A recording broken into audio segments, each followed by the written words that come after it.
नमस्ते भाइयों, क्या हालचाल है आप सबके। और आप सबको गुड मॉर्निंग। आपको आज बताऊंगा कि कौन सी बुक लेके बैठा हूं, कि कौन सी बुक रेफर करनी चाहिए एपीओ के लिए। क्योंकि पता है आपको एपीओ का एग्जाम पैटर्न चेंज हो चुका है, सिलेबस चेंज हो चुका है, और कैसे तैयारी करो मेंस के लिए वो भी मैं आपको बताऊंगा। और देखो कितनी सीट है वो भी मैं आपको बताऊंगा, कितनी सीट आ सकती है राजस्थान एपीओ में। और आपको पता है, वीडियो देखा नहीं है तो मैं बता देता हूँ, राजस्थान में एपीओ के रूल चेंज हो गए हैं। अब प्री होगा, मेंस होगा, इंटरव्यू हटा दिया है। पहले एक पेपर होता था, इंटरव्यू होता था। ठीक है, तो क्वालिफाई करना भी जरूरी है। 40% मार्क्स है, और रिजर्व कैटेगरी वालों के लिए 35% मार्क्स है। अगर आपने वो वीडियो नहीं देखा तो मैं आपको बता देता हूँ। स्कीम वापस फोटो देखो आप, देखो इसमें 21A स्कीम लिखा हुआ है, एग्जामिनेशन एंड सिलेबस 2 स्टेजेस में होगा, प्री और मेंस। इसमें इंटरव्यू का कहीं नहीं मेंशन है। तो सिलेबस आपने अगर वीडियो नहीं देखा तो मैं सिलेबस ही बता देता हूँ, जिससे आपको हेल्प हो जाएगी। और सबसे बड़ी बात, एक्सपीरियंस हटा दिया है। फोटो देख सकते हो, फोटो आ रही है आपको, शो हो रही है। इसमें अब क्या मांगा गया है, असिस्टेंट प्रोसिक्यूशन ऑफिसर में मेथड ऑफ रिक्रूटमेंट बता रखा है 100% डायरेक्ट रिक्रूटमेंट है, डिग्री इन लॉ। अब बच्चों के मन में डाउट आ रहा है कि सर अपेयरिंग वाले फॉर्म फिल कर सकते हैं? नहीं कर सकते, डिग्री होनी चाहिए, पास आउट होनी चाहिए। आपका रिजल्ट आउट हो जाए तभी फॉर्म फिल कर सकते हो। अब क्वेश्चन ये उठता है कि अभी वैकेंसी आई नहीं है, ये ऑफिशियल गजेट में नोटिफिकेशन आया है, जो रूल्स चेंज हुए हैं। तो आप दुआ करो कि आपका एग्जाम हो जाए और रिजल्ट आ जाए। क्योंकि पहले 2 साल का एक्सपीरियंस मांगते थे, इसमें रजिस्ट्रेशन मांगते थे बार काउंसिल का। रजिस्ट्रेशन भी नहीं मांग रहे इस बार, कोई रजिस्ट्रेशन नहीं चाहिए आपको, केवल लॉ की डिग्री चाहिए। जिन बच्चों के मन में डाउट था मैं बता रहा हूँ, क्योंकि इंस्टाग्राम पे बहुत सारे क्वेश्चन इससे रिलेटेड भी आए और कमेंट में भी आए, जो मैंने कल परसों वीडियो डाला है एपीओ के ऊपर। तो अब केवल लॉ की डिग्री, कोई रजिस्ट्रेशन नहीं, कोई एक्सपीरियंस नहीं, फ्रेशर अप्लाई कर सकता है जिनका रिजल्ट आउट हो चुका है। ठीक है, अपेयरिंग वाले फॉर्म फिल नहीं कर सकते। तो आपने फोटो में देख ही लिया होगा। सिलेबस की बात कर लेता हूं सबसे पहले, क्योंकि सिलेबस भी चेंज हो गया है। इसमें एग्जाम पैटर्न कर दिया है, प्री होगा ऑब्जेक्टिव टाइप। ठीक है, 70% वेटेज लॉ का रहेगा, 30% वेटेज इंग्लिश हिंदी का रहेगा। इसमें मेंशन ये हिंदी इंग्लिश में क्या आएगा, वैसे ग्रामर ही आएगी, पहले भी ग्रामर ही आती थी। तो अभी मेंशन ये, वैसे जब आरपीएससी निकालेगा इसका ऑफिशियल नोटिफिकेशन, अभी आरपीएससी के पास जाएंगे। ये जो रूल्स हुए ना, अगर वैसे कोई ऑब्जेक्शन लगाएगा नहीं आरपीएससी, अगर लग गया तो फिर डिले हो सकती है वैकेंसी। और मैं आपको बताऊंगा कि एग्जाम कब तक हो सकता है, वेट करो, पहले सिलेबस को डिस्कस कर लेते हैं। तो प्री में आपको मैंने बता दिया 70% लॉ का रहेगा, 30% इंग्लिश हिंदी का रहेगा। पेपर मेंस में 2 पेपर होंगे, लॉ के और लैंग्वेज के। लॉ का पेपर 300 मार्क्स का होगा, 3 घंटे का। लैंग्वेज का, इंग्लिश हिंदी का होगा 50-50 मार्क्स के, 2 घंटे के। ठीक है, मिनिमम क्वालिफाइंग मार्क्स भी लिखा है, ईच पेपर शैल बी 40%, साफ लिखा हुआ है ईच पेपर। बच्चे पूछ रहे सारे पेपरों में लाना है, ईच पेपर मेंशन है सर 40% मार्क्स। और बच्चे पूछ रहे सर इसमें नेगेटिव मार्किंग रहती है क्या? आरपीएससी में जितने भी पेपर होते हैं सब में नेगेटिव मार्किंग के रूल्स है, इसमें कहीं मेंशन नहीं है, बट जब आएगा ऑफिशियल नोटिफिकेशन तब बात करेंगे। वैसे सारी जितनी वैकेंसी करवाता है आरपीएससी उसमें नेगेटिव मार्किंग होती ही है।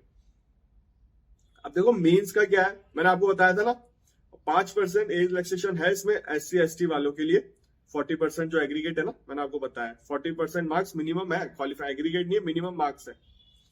सिलेबस देख लो, IPC, evidence act, CrPC, schedule caste, schedule tribes, और protection of children from sexual offence act, juvenile justice आएगा, प्रोबेशन ऑफेंडर एक्ट आएगा, arms act, Rajasthan excise act, Rajasthan public examination prevention of unfair means act 1992, Rajasthan public examination measure of prevention of unfair means in recruitment act 2022, ये गहलोत सरकार पास करके गई थी।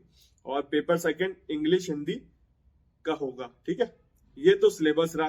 Syllabus आपको मिल गया, photo आ रही है। अगर नहीं मिले, इंस्टाग्राम आईडी ओपन है, आप मुझे मैसेज कर देना, मैं शेयर कर दूंगा। ये नोटिफिकेशन मिल नहीं रहा कई बच्चों को, मैंने इंस्टाग्राम पे बहुत बच्चों को बोला, उस वीडियो में बोल दिया था कि आप मेरे को मैसेज कर देना, जिसको नहीं मिल रहा मैं शेयर कर दूंगा। मैंने बहुत बच्चों को शेयर की है फोटो सिलेबस की। अब बात आती है कि आपको पढ़ना कैसे है। पढ़ने की बात से पहले वैकेंसी कितनी आ रही है उसकी कर लेते हैं बात। ये फोटो देखो, ये आरटीआई का इंफॉर्मेशन है, इस पे मैंने वीडियो बना दिया था पहले, बट इस वीडियो में भी जरूरी है। अब तो जब रूल्स चेंज हो गए, उस टाइम रूल्स चेंज नहीं हुए थे, और मैंने रूल्स चेंज होने की बात बहुत पहले ही बता दी थी आपको, 3-4 महीने पहले ही बता दी थी, शायद 2-3 महीने पहले, कि रूल्स चेंज हो रहे हैं, प्री मेंस ऐड हो रहा है, एक्सपीरियंस हट रहा है। ये मैंने आपको बहुत पहले बता दी थी चीज, और वही चीज हुई है। देखो ये 8/12/2023 का है नोटिफिकेशन, ये आरटीआई की इंफॉर्मेशन है। इसमें बिंदु संख्या 2 पढ़ो आपसे, विभाग द्वारा सहायक अभियोजन अधिकारी मतलब असिस्टेंट प्रोसिक्यूशन ऑफिसर के 223 पद को भरने हेतु ये मतलब राजस्थान लोक सेवा आयोग को भेज दिया गया है। 223 पद तो इसमें मेंशन दिख रहे हैं, साफ साफ फोटो में पढ़ सकते हो। अगर ये फोटो भी चाहिए तो मुझे मैसेज कर देना इंस्टाग्राम पे, मैं शेयर कर दूंगा। और इन्होंने रिवाइज कैडर किया था 498 पदों के, आप कम करके 454 पद हो गए। मतलब 200 करीब आपको वैकेंसी देखने को मिलेगी। और मैंने जिनसे पूछवाया था उन्होंने भी बताया था उस टाइम तक 203 210 ऐसे कुछ था, मुझे एग्जैक्ट वर्ड याद नहीं है। तो 200 प्लस आपको जेएलओ मतलब सॉरी एपीओ की वैकेंसी देखने को मिलेगी। अब हो सकता है कम कर दे ज्यादा कर दे वो अलग बात है, बट जो अभी चल रहा है, जो उस टाइम मैंने पूछवाया था, तो 200 करीब वैकेंसी तो है आपके पास एपीओ की। अब बात ये आ रही है कि फ्रेशर अप्लाई कर सकते हैं, अपीयरिंग वाले अप्लाई नहीं कर सकते। तो बहुत अच्छा मौका है, हमारे पास ऐसा मौका नहीं था जब हम कॉलेज में थे। बहुत पहले आई थी, 9-10 साल पहले आई थी एपीओ की वैकेंसी, काफी टाइम हो गया इस वैकेंसी को आए। उस टाइम तो एक्सपीरियंस मांगते थे, तो बच्चे इसके लिए तैयारी करते हैं। बहुत अच्छी जॉब है, ये बात ध्यान रखना। और आप इसका बेनिफिट ये है कि आप एडीजे का पेपर दे सकते हो। जो जेएलओ होता है ना, वो एडीजे का पेपर नहीं दे सकते। जिस दिन आपने जेएलओ ज्वाइन कर ली, आप एडीजे का पेपर देने के लिए एलिजिबल नहीं हो, क्योंकि एडीजे में कंटिन्यू प्रैक्टिस मांगते हैं। फॉर एग्जाम्पल, आपने कॉलेज से पास आउट हो गया, आपने रजिस्ट्रेशन करा लिया, मेंबरशिप ले रखी है, अब आप एपीओ बन जाते हो, तो आपकी प्रैक्टिस कंटिन्यू चल रही है, तो आप 7 साल के हो जाओगे, आपका एडीजे का पेपर दे सकते हो। बट जेएलओ के साथ ऐसा नहीं है। जेएलओ के साथ आपकी प्रैक्टिस ब्रेक हो जाएगी और आप जेएलओ बन गए, आपने ज्वाइन कर लिया, तो आप एडीजे का पेपर नहीं दे सकते। तो ये है। अब बात आती है बुक कौन सी रेफर करें। मैंने आपको वैकेंसी नंबर बताई थी, 223 करीब वैकेंसी आ सकती है। प्रोसेस भेज दिया था आरपीएससी को, पर ये रूल्स के कारण अटकी हुई थी। अब बात आती है कि पेपर कब हो सकता है। पेपर इलेक्शन के बाद हो सकते हैं। ये जो रूल चेंज हुआ है, आरपीएससी के पास जाएंगे। अगर आरपीएससी कोई ऑब्जेक्शन नहीं करती इस चीज पे रिलेटेड, तो ये वैकेंसी आपको बहुत जल्दी देखने को मिलेगी। और पेपर इलेक्शन के बाद होंगे। लोकसभा के इलेक्शन है, आपको पता है इस साल, तो इलेक्शन के बाद आपके पेपर होंगे। अब बुक कौन सी रेफर करनी है, ये दोनों बुक कोई सी मिल जाए, लाल कलर और पीला कलर। ये यूनिवर्सल का बेयर एक्ट है, और अगर ये मिले बेयर एक्ट तो आप बिल्कुल इसी को लेना। ये ईबीसी ईस्टर्न बुक कंपनी का है, मतलब इसकी फुल फॉर्म तो लिखी नहीं हुई, आप ये देख लो, ईबीसी लिखा हुआ है, और ये प्रोबेशन ऑफेंडर एक्ट का ही है। अगर ये बेयर एक्ट मिल जाए आपको तो ये लेना। इसमें क्योंकि हाईकोर्ट जज भी इसी बेयर एक्ट को यूज करते हैं, और काफी बड़े लोग इन बेयर एक्ट को यूज करते हैं, तो क्वेश्चन फॉर्म होता है ना, तब इन बेयर एक्ट से बहुत ज्यादा चांसेस होता है कि क्वेश्चन। आप बोलोगे सर बेयर एक्ट लैंग्वेज तो सेम है, बट कुछ होते हैं केस लॉ इसमें मेंशन है, इसमें कई जगह केस लॉ मेंशन नहीं होंगे, तो बहुत फर्क पड़ता है। अगर ये बेयर एक्ट मिल जाए तो आपको इसी को यूज करना, और ये मिल जाता है तो कोई दिक्कत नहीं, ये भी सही है। बट आपके पास ऑप्शन है तो ये ले लेना। कोई नहीं बताएगा आपको ये चीज, मैं बता रहा हूँ आपको, क्योंकि हर कोई नहीं चाहता कि आप सेलेक्ट हो, आपके दोस्त यार भी नहीं चाहते।